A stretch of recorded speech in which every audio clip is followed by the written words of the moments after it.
to figure out in a common sense way that that's what we ought to be doing. And because we clarify, when we clarify who our friends are, we will tell the rest of the world that they are our friends and that we are going to stand with them, and we are not going to throw them under the bus, because we will stand with Israel because they are our friends.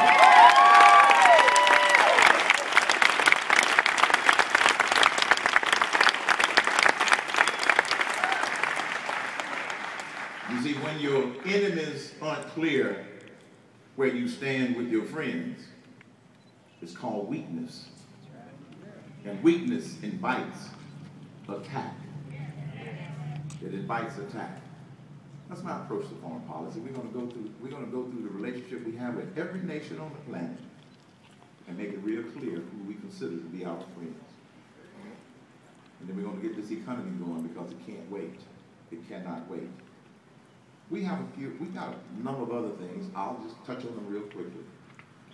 Energy.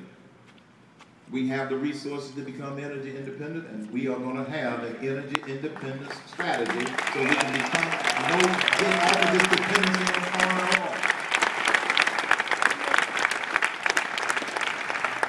We have the resources to do it, folks. It's been well documented.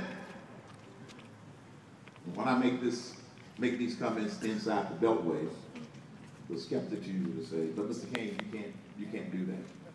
Why can't I do that? Well, the EPA won't let me. I said, wait a minute. I said, let me ask you a question. Do they work for us, or do we work for them?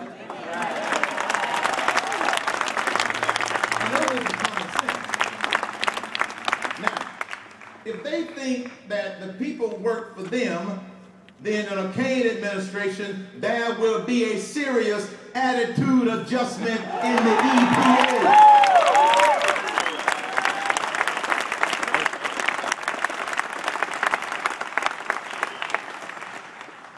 All we need is the determination that we are going to do it. When John F. Kennedy declared that this nation would land on the moon by the end of the decade of the 60s, we did because of his leadership and because of his declaration of achieving that goal. That's what leadership is all about. Not settling for what you think you can get, but taking this nation to where it ought to be. And that is back to the top of that hill, so we can be that shining city on the hill. Yeah.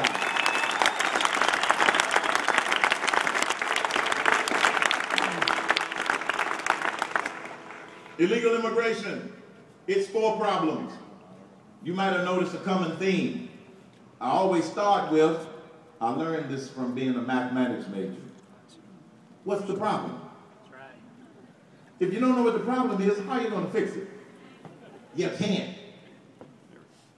We got 4 problems with illegal immigration. And we're going to fix all 4 problems in order to do something about it, so we won't spend another 20 years talking about the same problems. First, secure the border for real. For real.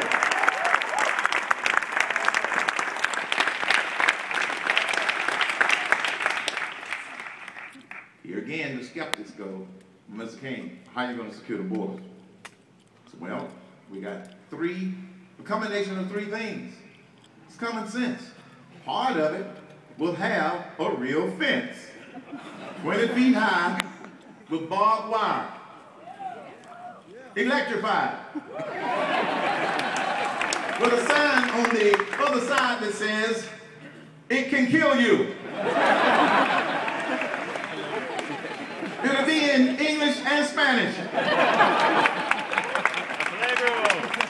Then I get criticized, Mr. Cain, that's insensitive. What do you mean insensitive? What's insensitive is when they come to the United States across our border and kill our citizens and kill our border patrol people. That's insensitive, and I'm not worried about being insensitive because people start sneaking into America.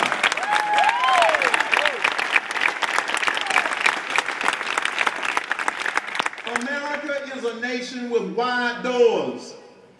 I want to make it possible for people to come through the front door openly instead of sneaking in the back door. That's what America's all about. Promote the path to citizenship that's already there. We just need to clean up the bureaucracy. That's another attitude adjustment we need in Washington, D.C. Number 3, enforce the laws that are already there in terms of illegal immigration and the immigration laws. And here's another one of those bold ideas that nobody else has put on the table. Number 4, how do we enforce the laws? Empower the states to do what the federal government will not, cannot do. Give the power to the states to deal with your present illegal population. They'll figure it out. That's how we get, that's what we need to do about illegal immigration. Because you see, folks, that is a problem we have that we can't fix. Just look at the history of this country and the stuff we've been through. And we were able to survive despite the challenges. And that's what we face now.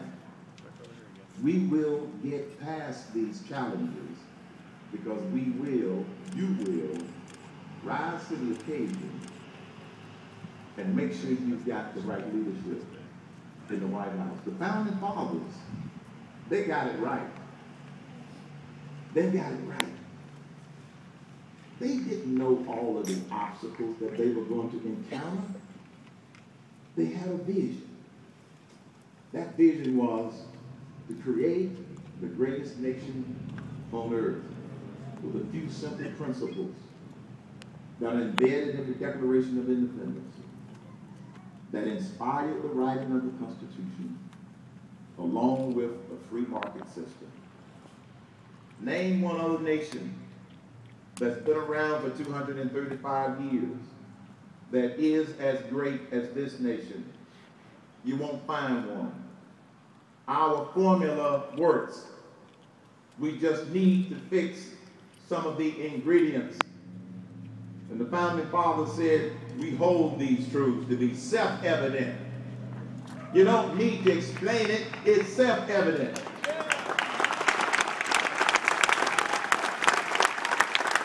That all men are created equal.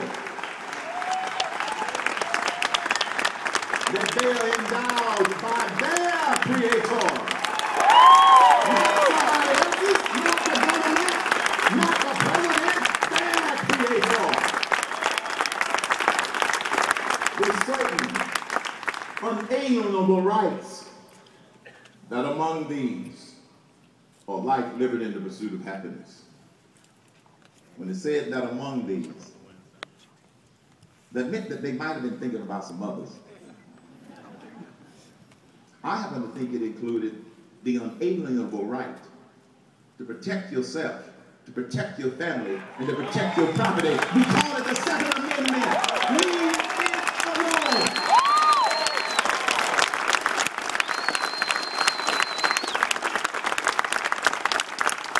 I kind of like my guns and Bible. I want to keep it that way. I cling to them. I had a young man call my radio show one night. That's when I was doing radio. I'm no longer doing a radio show because I discovered that when you run for president, you become unemployed.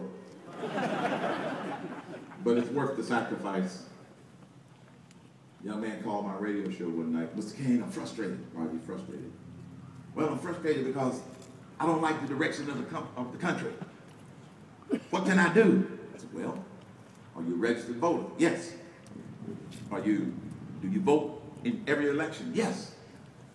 Okay, do you have a copy of the Declaration? Yes, sir. Go get it. He comes back. I said, find that section in there that says life, liberty, and the pursuit of happiness. I found it. All right, now here's what you can do if you want to do something to change the direction of this country. When you get the life, liberty, and the pursuit of happiness, keep reading. Because it says, when any form of government becomes destructive of those ideals, it is the right of the people to alter or abolish it. We've got some altering and abolishing to do. Yeah!